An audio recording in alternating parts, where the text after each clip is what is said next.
अस्सलाम अलैकुम दोस्तों। आज हम बात करेंगे एक ऐसी शख्सियत के बारे में जो अपनी तीज हिस्ट्री, इल्म और कुदरत के लिए मशहूर है। जुल्करनैन। इस्लाम में उनका जिक्र है और बहुत सी रिसर्च की गई है उनकी असल शख्सियत को समझने के लिए। तो आज हम जानेंगे जुल्करनैन कौन था और क्या आज की दुनिया में जुल्करनैन के बारे में कोई सबूत मिल चुके हैं। जुल्करनैन का जिक्र कुरान में है, खासकर सूरह अल-कहफ आयत 83 से 98 तक है। कुरान में उनको एक बहुत ही अजीम और कुदरतमंद हुक्मरान के तौर पर दिखाया गया है, लेकिन जुल्करनैन की असल पहचान अब तक के लिए थोड़ी एम्बिग्यूज रही है।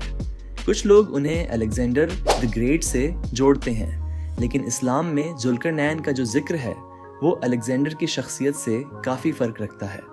अल्लाह ने सूरह अल-कहफ में फरमाया, और वो आपसे जुल्करनैन के बारे में पूछते हैं, आप कह दीजिए मैं आपको उसका जिक्र सुनाता हूँ। जुल्करनैन के बारे में और जो कुछ कुरान में बताया गया है उससे ये भी समझ आता है कि वह एक बहुत बड़े साम्राज्य के हुक्मरान थे जो पूरी दुनिया में अपना असर छोड़ चुके थे।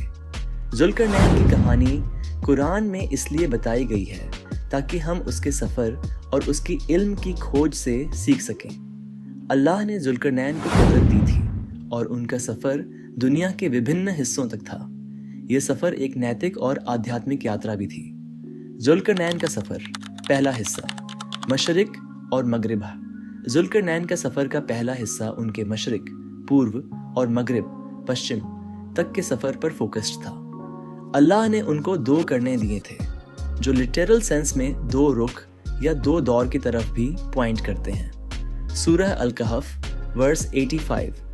जब वह सूरज के पूर्व के कोने तक पहुंचे तो उसने देखा कि सूरज एक गर्म और गरीब दरिया में डूब रहा था। यहाँ जुल्करनैन ने मशरिक की तरफ सफ़र किया और जब उन्होंने सूरज को डूबते देखा तो यह उनके लिए एक रूपक था, दुनिया के एक हिस्से की आखिर की तरफ। सूरह अल-कहफ वर्स 89। जब वह सूरज के मगरिब की तरफ पहुंचे तो उन्होंने देखा कि सूरज एक गर्म और गहरी झील में डूब रहा था। ये दोनों आयतें जुल्करनैन के सफ़र के पहले हिस्से को दिखाती हैं, जो कि एक तरह से उनकी एक्सप्लोरेशन की यात्रा थी।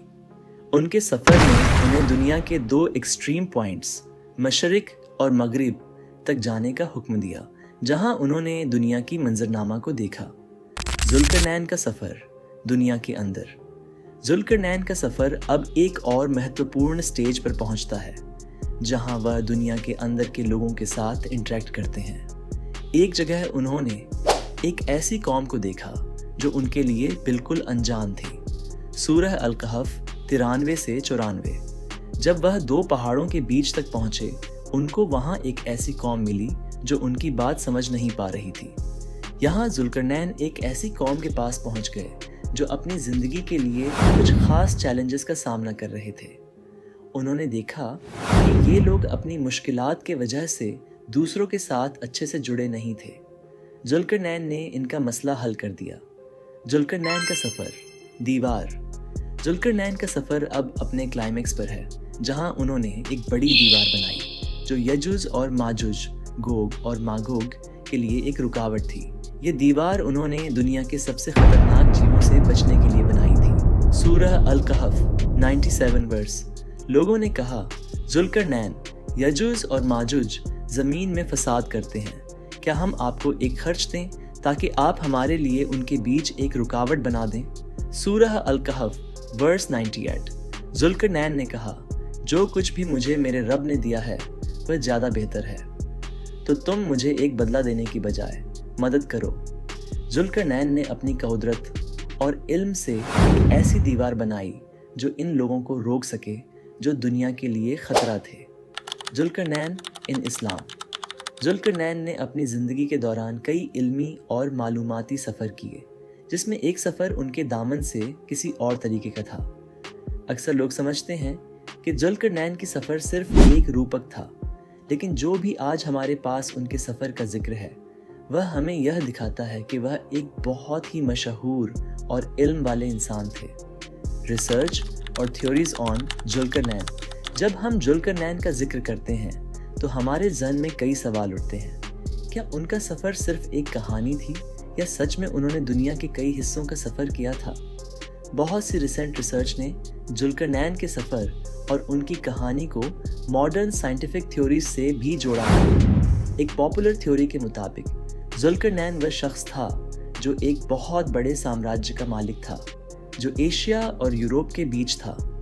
उनका सफ़र जो कुरान में जिक्र किया गया है, वह उनके सफ़र का एक हिस्सा हो सकता है, जो आज के तुर्की या सेंट्रल एशिया के आसपास हो सकता है।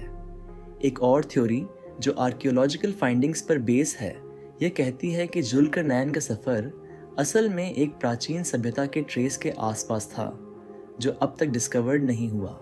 जुल्करनैन का सबूत मॉडर्न रिसर्च में।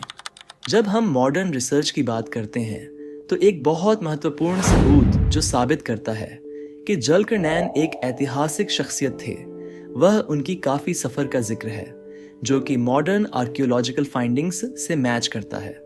उदाहरण के लिए साउथ अमेरिका से लेकर अफ्रीका तक ऐसी साइट्स हैं जिनमें जुल्करनैन के सफ़र का कोई कनेक्शन दिखाई देता है। कुछ रिपोर्ट्स ये भी कहती हैं कि आज के ज़माने में जिन बिल्डिंग्स और उनके स्ट्रक्चर्स का जिक्र कुरान में है, वह अब तक के स्टडीज़ के ज़रिए उनका ट्रेस मिल चुका है। रिसर्चर्स ने यह भी सजेस्ट किया है कि वह आयरन गेट्स या दाम ऑफ जुल्करनैन की बात कर रहे थे, जो उनके द्वार का एक मेजर कंस्ट्रक्शन था। निष्कर्ष और विचार। जुल्करनैन का सफ़र एक बहुत ही गहरा और आध्यात्मिक सफ़र था। उन्होंने अपने सफ़र के दौरान दुनिया के अलग अलग हिस्सों को देखा, उनकी मुश्किलों को समझा और उनके लिए हल भी दिए। उनका सफ़र सिर्फ दुनिया को समझने का नहीं था, बल्कि अपनी कुदरत और इल्म को समझकर इंसानियत के लिए अपनी जिम्मेदारी को भी समझना था। कुरान में जो भी जुल्करनैन का जिक्र है, वह सिर्फ एक ऐतिहासिक शख्सियत नहीं, बल्कि एक ऐसे इंसान का है जो अपनी कुदरत को अल्लाह के हुक्म में इस्तेमाल करता था।